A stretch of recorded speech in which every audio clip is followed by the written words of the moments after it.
Good, exciting game. It's a little tough. So just came up short there. They got a really good team. The way Braxton plays, running around's a tough dude. And made a bunch of plays on us. They're back. Big Carlos hit it downhill. So gave up some points, but we battled offensively. A little off, but close. We're getting there. Made another play in special teams. So I appreciate. I got a lot of respect for our kids and the way they're fighting, the way they're coming. It's just disappointing to be short again. That is a good football team we played. I think they do things in a great way. So I appreciate our kids fighting and competing with them. We got to find ways to get W's. We're close. We'll just keep plugging at it and keep working at it as we keep moving forward. So being close ain't good enough though. So anyway, what questions we got? What do you think of the offense? I think it was the most points Indiana's ever had against a top 10 team. What do you think about the way the offense plays, especially their It was 3 points, not enough. Well, 4 points. I thought they struggled a little bit early.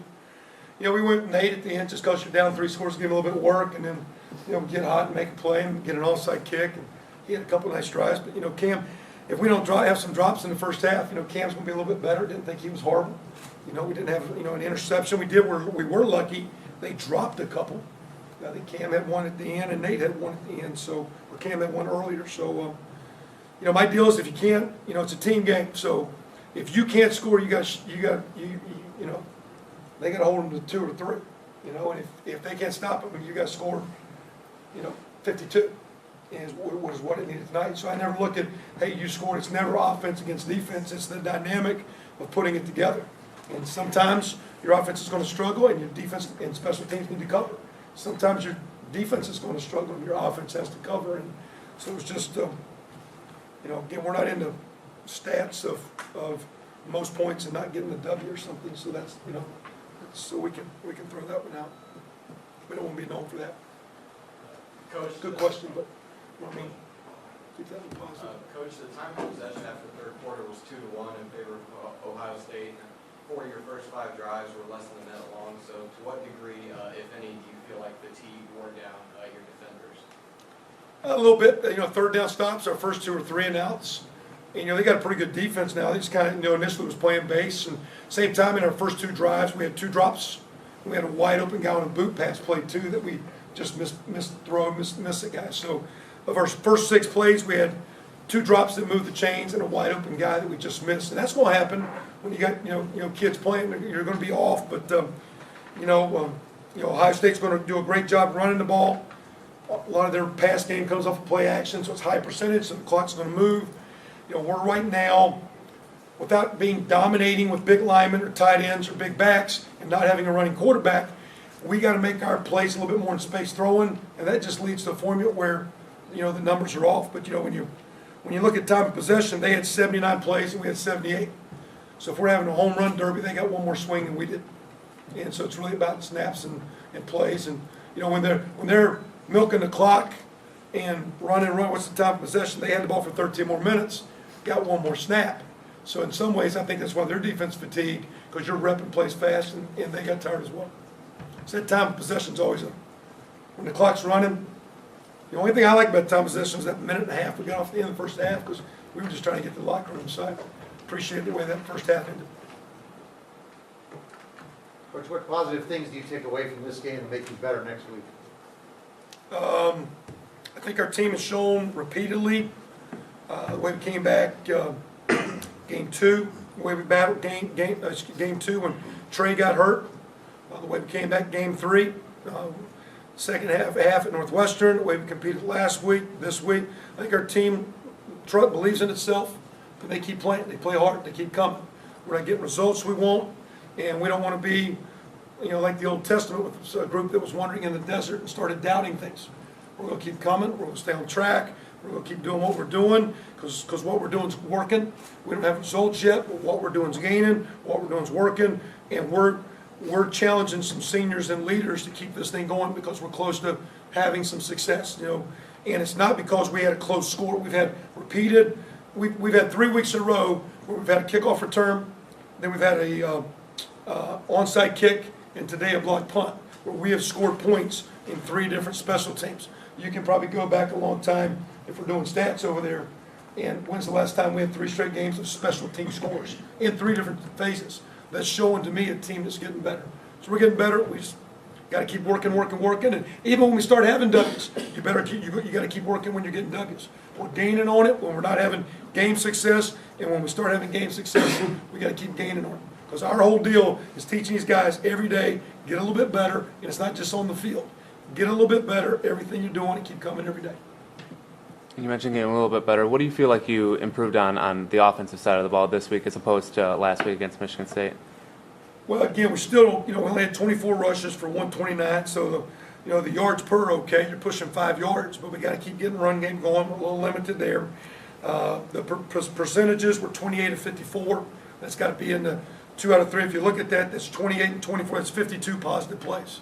So 52 times we move the ball down the field, and you want to get that number pushing 60, 65, 70. So when you're throwing the ball, you need to throw it high percentages, or you go 3 and out, you don't have time of possession. So we're coming, the line's battling. I mean, it's 2 weeks in a row. You got a freshman left tackle out there playing against some pretty good defensive guys. We're protecting the quarterback.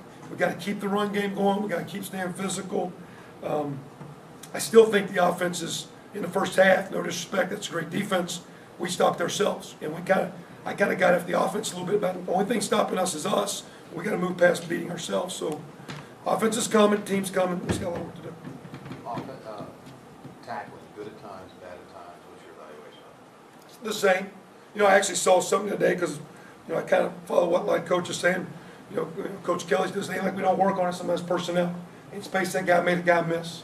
It's credit to the big back running guy or guy that can make you miss. I mean, that number 5 has made a bunch of good players look bad. Week after week. And like I said, I think that's one special player. He, for a young guy, is as calm with his demeanor of any of those really good quarterbacks. So I have a lot of respect for Braxton. That offensive line is really getting better. So they get those guys coming downhill, coming fast, and you're gonna make some guys miss. Same time, we got some offensive guys making some guys miss too. So it's just a dynamic. There's some good offensive players. They're playing a little bit more of a running style, but when you can make people get in space, you can expose some guys, and that's what they did to us a little bit, and you saw that at Northwestern. But that's a dynamic also. You got to give credit to those guys being good players. It's always easy to say, the best thing to do is go to a Little League game or a junior high or JV game and listen to some parent or coach say, block somebody. So like you always say, we'll tackle somebody. Well, it's kind of hard. Those guys are pretty good running around. It's just, ain't like you just always make the tackle.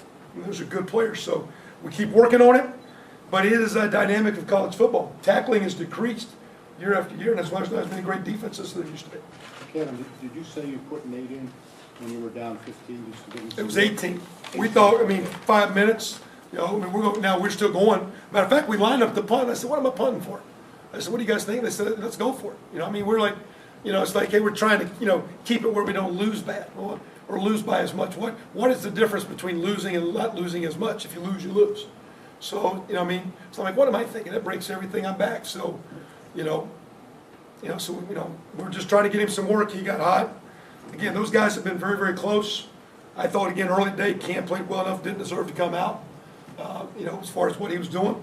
But I will say this, the way those 2 guys are practicing, there's really no separation, except Cam has been here a little bit longer than Nate. That's the only separation. Time for one more. Coach, you mentioned earlier in the week wanting to get more from Shane when he had the big play today and some other nice plays. Did you feel like you started to take that step this week? Well, I hope he's from Ohio, got some buddies over there, and he's a bunch of Glenville kids, and knows a lot of those guys well.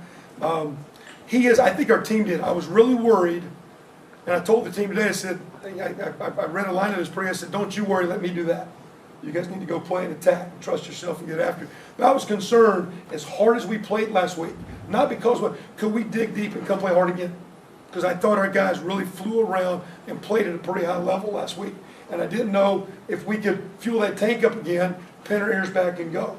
And we were a little bit off in the first half, but not just Shane Wynn coming. I think we're getting better because I saw a team give a really strong effort against a good football team, playing uphill all day, got behind, but a lot of resiliency, a lot of fight, and those guys kept coming. And I take a lot of pride. I respect our players. That's why I fight for them. I respect them, and I love them because those guys are giving us a pretty good go. those practices we're having are pretty good. Like I say, the only upset, I was coming through today and somebody's talking about an upset in the walk or a shock. And I told the team, the only thing upsetting or the only thing shocking is if we don't come play hard. Because that's what we're going to do. We're going to play 60 minutes, we're going to play 4 quarters, and we're going to keep coming. And that's what we're building. I think our kids are believing it. But until we get W's, it's all smoke and mirrors, and it's all feel-good fluff. So we got to move forward, and it's going to be hard as heck going to Annapolis, but we'll talk about that next week, okay? Thanks. Thank